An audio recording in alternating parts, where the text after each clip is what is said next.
Hello everyone, I am Deepak Singh Raghuvanshi. आप सभी का आपके अपने यूट्यूब चैनल पर स्वागत करता हूं और क्लास 12 वेक्टर मैथमेटिक्स में हम आगे देखने वाले हैं direction cosine and direction ratio. Clear है? तो डायरेक्शन कोसाइन एंड देखने वाले हम direction cosine ratio and direction cosine. Clear है?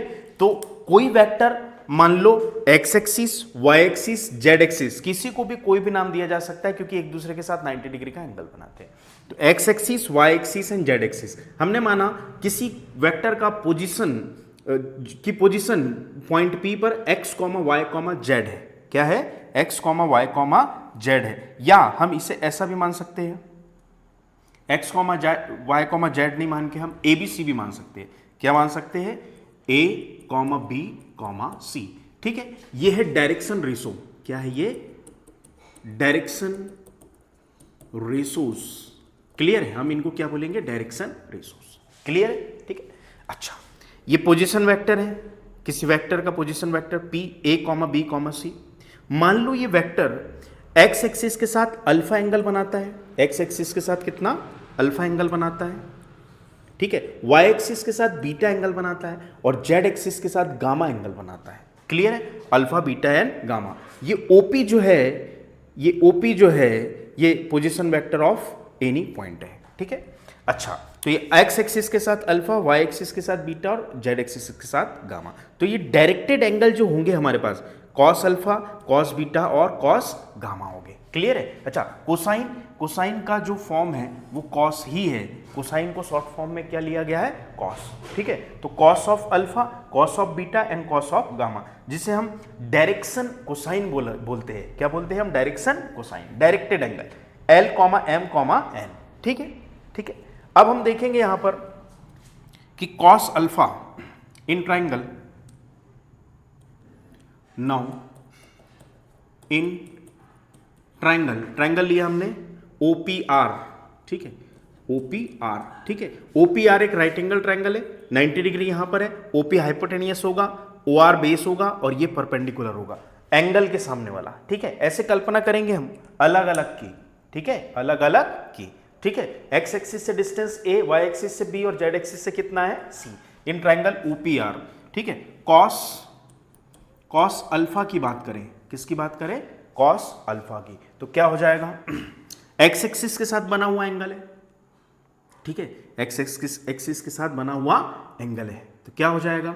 A अपॉन, ठीक है, एक्स एक्सिस से उसका डिस्टेंस कितना है? A, तो A अपॉन क्या हो जाएगा? हाइपोटेनियस, हाइपोटेनियस मतलब OP है ना, तो OP मतलब वेक्टर OP, मतलब OP का मैग्नीट्यूड।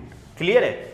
एक्स एक्सिस के साथ उसका जो डिस्टेंस है वो A है, तो A upon magnitude of base upon base upon hypotenuse. क्या हो जाएगा? Base upon hypotenuse. तो अल्फा है, अल्फा एक्स एक्सिस के साथ बना हुआ एंगल है, तो बेस क्या हो जाएगा आपका? A और अपॉन में हाइपोटेनियस सबके लिए OP ही रहेगा क्योंकि हाइपोटेनियस तो फिक्स है।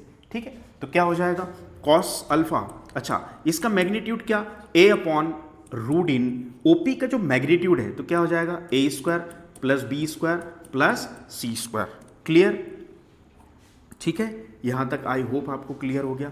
कॉस बीटा, ऐसी cos beta is equal to क्या हो जाएगा? B upon root in b upon OP, क्योंकि हाइपोटेनियस फिक्स है और बी अब की बार बेस हो जाएगा, तो क्या हो जाएगा? A square plus B square plus C square. ठीक है, ठीक है। उसके बाद में and cos gamma is equal to कितना? C upon root in A square plus B square plus C square. यहां तक आई होप आपको समझ में आ गया। क्लियर है? अब हम यदि इन सब का स्क्वायर ले, इन सब का क्या ले? स्क्वायर ले। ठीक है, इन सब का स्क्वायर ले, तो नाउ स्क्वायर लेंगे cos square alpha plus cos square beta plus cos square gamma. ठीक है, तो क्या आ जाएगा हमारे पास?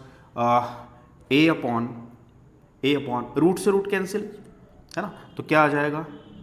A स्क्वायर अपॉन रूट से रूट कैंसिल और ये पावर इस पे लगेगी, तो क्या आ जाएगा आपका? A square plus B square plus C square. ठीक है, प्लस बी स्क्वायर अपॉन क्या आ जाएगा?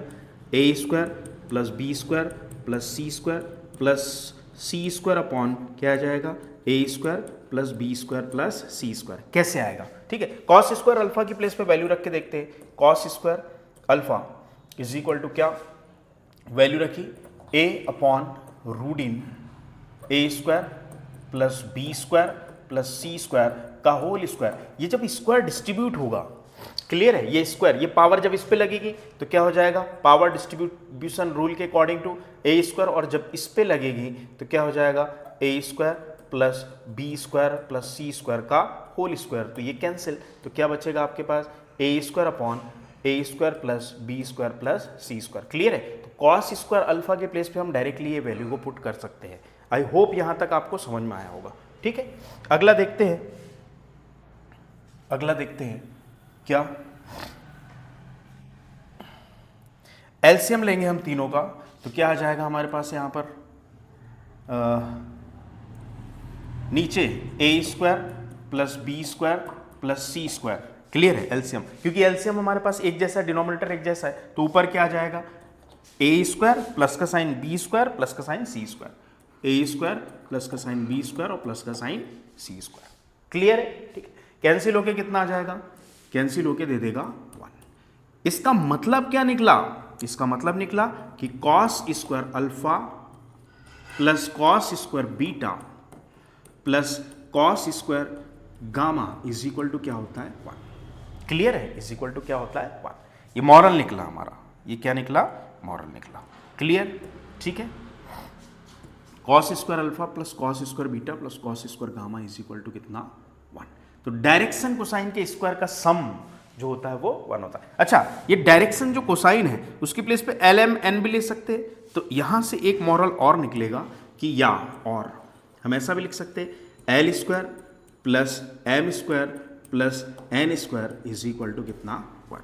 क्लियर, ऐसा l square plus m square plus n square is equal to कितना 1। ठीक है, ऐसा, ये बात समझ में आ गई। तो ये डायरेक्शन रेशो जो होता है वो पोजीशन वेक्टर जो भी होते हैं उसके एक्स एक्सिस से वाई एक्सिस से जेड एक्सिस से डिस्टेंस को हम डायरेक्शन रेशोज बोलते हैं, और डायरेक्शन कोसाइन एक्स एक्सिस के साथ बना हुआ एंगल, वाई एक्सिस के साथ बना हुआ एंगल और जेड एक्सिस के साथ बना हुआ एंगल को हम डायरेक्शन कोसाइन बोलते हैं। इसे एल एम एन से भी रिप्रेजेंट करते हैं। और एक रिलेशन हमने यहां पर देखा कि cos square alpha plus cos square beta plus cos square gamma is equal to 1। तो आई होप आपको समझ में आया होगा। जो 11th 12th होता है उसमें पढ़ाई करने का जो आपका तरीका होना चाहिए, रोज का रोज ही आपको तैयार करते हुए चलना है। क्लियर है, इतना हुआ इतना आपको तैयार करते हुए चलना है, रेगुलर करना है, प्रैक्टिस करना है, वीक में एक बार टेस्ट देना है और रेगुलर बार बार रिवीजन करोगे तब जाके। अच्छा, इतने प्यारे कॉन्सेप्ट रहते हैं कि यदि आप एक तरफ से एक भी दिन गैप ना लेते हुए रेगुलरली इसको रिवाइज करेंगे तो ये छोटी क्लासेस में तो थोड़ा सा लिंक टूट भी जाती है, लेकिन बड़ी क्लास उसमें फिजिक्स केमिस्ट्री या मैथमेटिक्स की बात करें अपन, तो एक तरफ से यदि आपने पढ़ा हुआ है तो आप कहानी जैसे याद रख सकते हो, एक दूसरे से कनेक्ट करके याद रख सकते हो और आपको आनंद आएगा। लेकिन आपने रेगुलरिटी से उसको रिवाइज नहीं किया और एक दिन पहले एग्जाम के पहले अगर आप रिवीजन करोगे तो पॉसिबल नहीं है। एक ही तरीका है, जितना जब का तब ही कर ले, रेगुलर रिवाइज कर ले, जितना हुआ है, जितना पढ़ाया गया, जितना पढ़ा है, वीकली टेस्ट दे दे और अगेन एंड अगेन रिवीजन के मॉड सेट कर ले, बहुत मजा आएगा। Thank you.